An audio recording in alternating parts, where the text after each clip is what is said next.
A ASCRS 2026 aconteceu em abril e esse é o maior congresso de cirurgia de catarata e cirurgia refrativa do mundo. Ela reuniu milhares de oftalmologistas por 4 dias. E eu vou te contar alguns dos tópicos debatidos por lá, especificamente o que o congresso disse sobre superfície ocular. Isso porque foi muito denso e a maioria dos oftalmologistas brasileiros ainda não leu o que foi debatido. Isso importa para você por um motivo muito simples. A Brascars, que acontece daqui a alguns dias, não é precisamente na semana que vem em São Paulo, é o maior congresso desse tipo no Brasil. E é logo em seguida do que o Congresso americano acabou de trazer para nós sobre superfície ocular, acabou de atualizar os dados de doença de glândulas meibomianas, de glaucoma, trouxe aí uma avaliação completa sobre Demodex. Ou seja, você vai chegar na Brascars já sabendo sobre tudo isso, não ouvindo pela primeira vez. Então vem comigo que nesse vídeo a gente faz um briefing sobre o que foi debatido. São 4 temas, 4 recados que acabaram de sair do congresso e que chegam direto para o seu consultório. Mas antes de começar, não se esquece de se inscrever aqui no canal e deixar o seu like, porque isso ajuda muito a trazer semanalmente uma notícia aqui e mais análises toda vez. Então eu conto com você. Primeiro, o algoritmo de superfície ocular foi atualizado e a versão de 2026 é muito mais exigente do que você imagina. Vamos começar aqui pelo mais estrutural, tá? A ASCRS tem esse algoritmo de superfície ocular pré-operatória que está disponível no site, inclusive, que é um algoritmo útil para todo mundo que vai fazer qualquer procedimento ocular. Isso acontece desde 2019 e é uma das ferramentas mais citadas na literatura sobre superfície ocular aplicada à cirurgia refrativa e à cirurgia de catarata. Agora, em 2026, ele foi atualizado. Quem apresentou essa atualização foi o Dr. Christopher Starr, que é um professor de oftalmologia da Cornell Medicine em Nova York e é um dos especialistas em superfície ocular mais importantes dos Estados Unidos. E o recado dele foi direto, tá?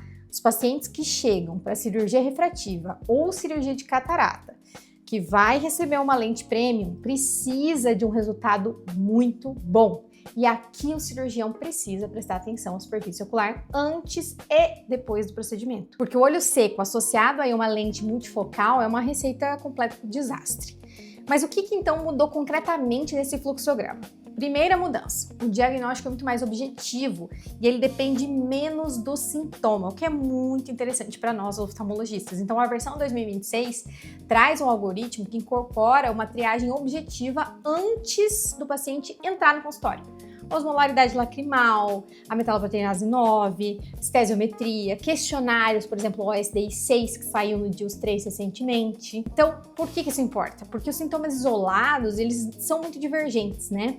E muitas vezes não são suficientes também. Então, como a gente viu até no workshop de olho seco, que existem pacientes com 2 perfis de olho seco. Tem paciente muito sintomático, com poucos sinais, quando você olha no lâmpada de fenda, ou seja, hipersensibilizados, e pacientes com poucos sintomas e muitos sinais, que já são pacientes crônicos, com dano de fibra nervosa envolvida. Então, nem sempre você pode confiar no sintoma. Segunda mudança, Demodex entrou formalmente nesse algoritmo.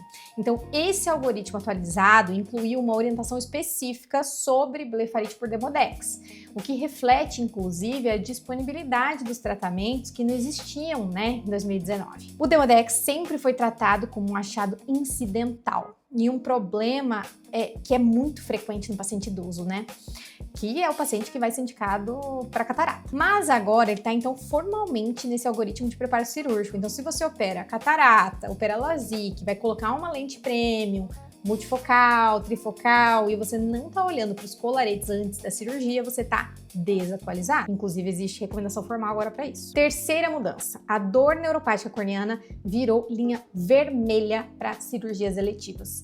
Então, a versão de 2026 desse algoritmo deixa explícito que em pacientes com dor neuropática não pode fazer cirurgia refrativa, tá? Isso tá lá, tá escrito.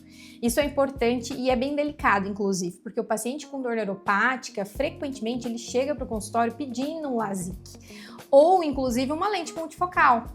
Mas ele tem sintomas desproporcionais aos achados clínicos, com uma história de múltiplos tratamentos que nunca melhora, ele tem muita dor, muito incômodo. E durante anos a gente tratou esses pacientes como se fosse um olho seco refratário que você consegue lidar com isso ali. Não, né? E operar um paciente desse, segundo também o novo algoritmo, é um erro, tá? Ok, saindo um pouco do algoritmo, vamos para o segundo assunto, colírios de glaucoma. E eles estão destruindo glândulas de Meibos. O novo culpado inesperado para isso são os inibidores de ROCK. E esse aqui vai incomodar, inclusive, quem prescreve antiglaucomatoso sem pensar em superfície ocular. Então, uma das apresentações da ASCRS 2026, com dados do Dr. Paul Zou, ele quantificou de forma bem precisa, tá, o impacto dos colírios de glaucoma nas glândulas de Meibos com o Meibos Score.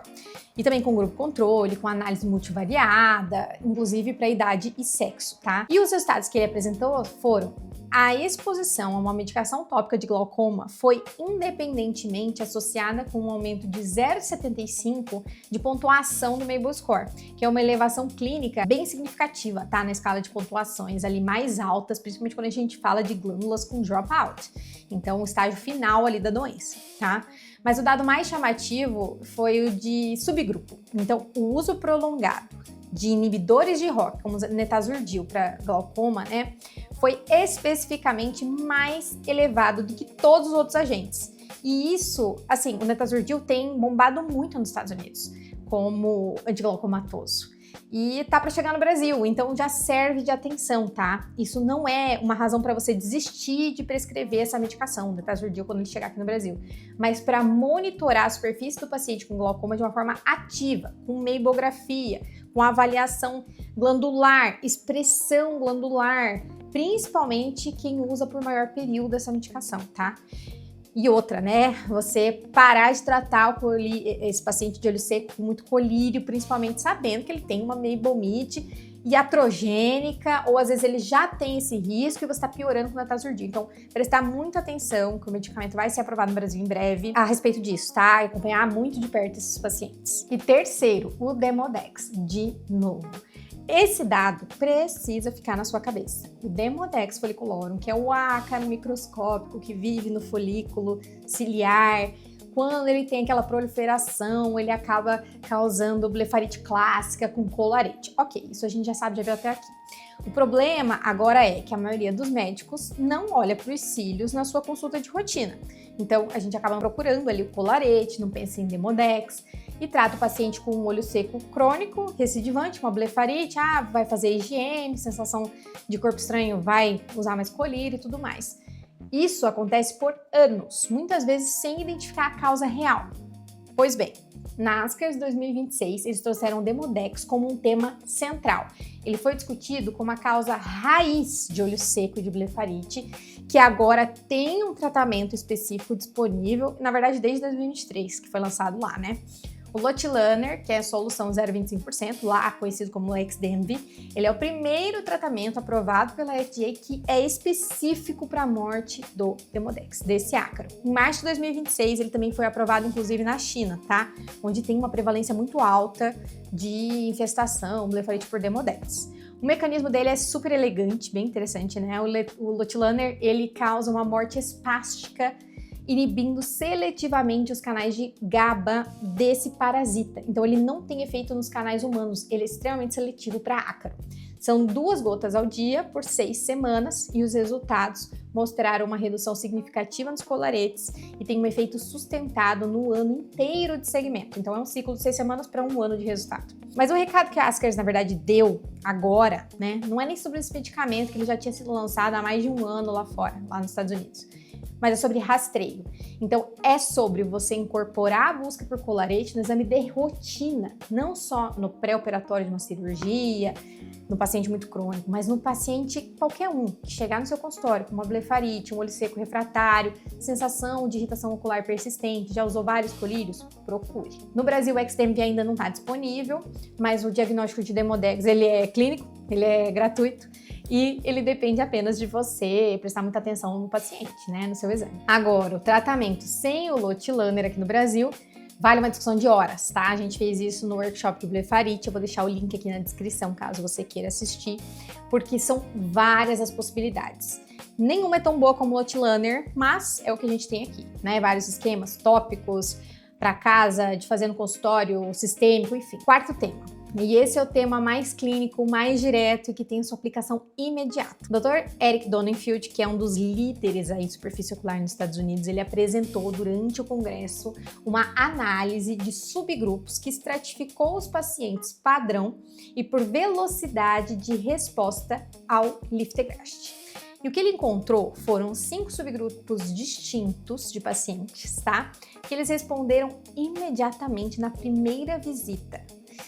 E também analisou os que tiveram aí uma evidência limitada ao longo do período de seguimento. Disso, a conclusão direta da análise foi: se você tem olho seco, trate o paciente de uma forma agressiva e trate desde cedo, desde a forma mais precoce. Qual é o mecanismo do Liftegrast? Ele é um antagonista do LFA1, que previne aí a adesão, né, nos linfócitos T à superfície ocular, e então ele tem uma resposta muito rápida e muito eficaz, com efeitos colaterais mais discretos. O que esse dado muda na prática? Ele enfraquece aquele argumento que a gente utiliza, né, se apoia inclusive, que o paciente precisa esperar piorar antes de prescrever uma medicação anti-inflamatória. Então, esse argumento não tem mais suporte, seja nos dados ou seja na prática, né? Ou seja, quem começa mais cedo, mesmo com a doença mais leve, já está na janela terapêutica ideal. Quem espera chegar em uma doença moderada, grave, para começar um anti-inflamatório, está perdendo a janela de resposta mais interessante para esses pacientes. E aqui tem uma aplicação prática que vai além até do Liftegrast, né? Essa lógica vale para ciclosporina, vale para corticoide impulso, que pode ser feito inclusive antes de cirurgia,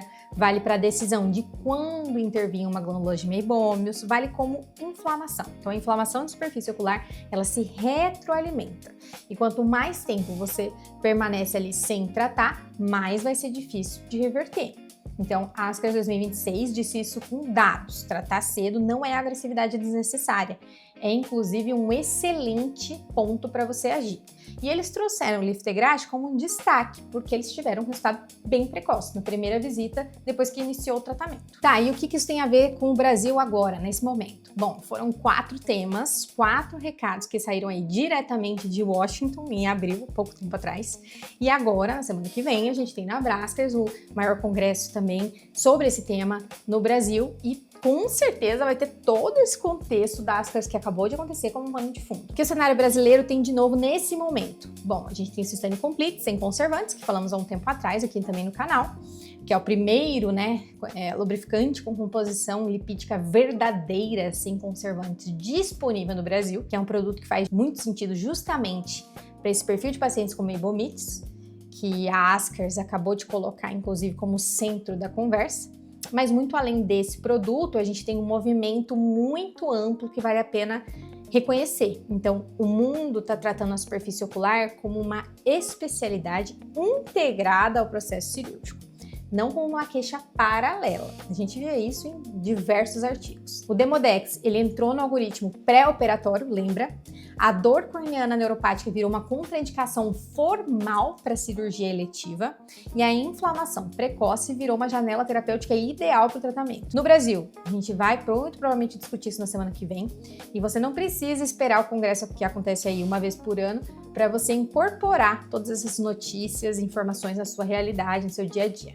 Você precisa se atualizar, estudar desde já, desde agora. Amanhã você já pode aplicar isso que a gente falou nos vídeos, todo esse contexto de analisar muito bem o Demodex, de pensar em combate à inflamação ocular precoce nos seus pacientes muito rápido. Você já pode ir, se não me engano, o algoritmo da ASCRS que a gente tem falado aqui não foi publicado na íntegra ainda no site, mas ele já está pronto, né? Foi debatido na ASCRS, então muito provavelmente vai ser atualizado aí nas próximas semanas. Então, com certeza, isso vai mudar suas decisões daqui para frente, principalmente no contexto cirúrgico. Se você gostou desse vídeo, não esquece de deixar seu like. E se você ainda não está inscrito, também aproveita, porque semana que vem tem mais notícia aqui no canal.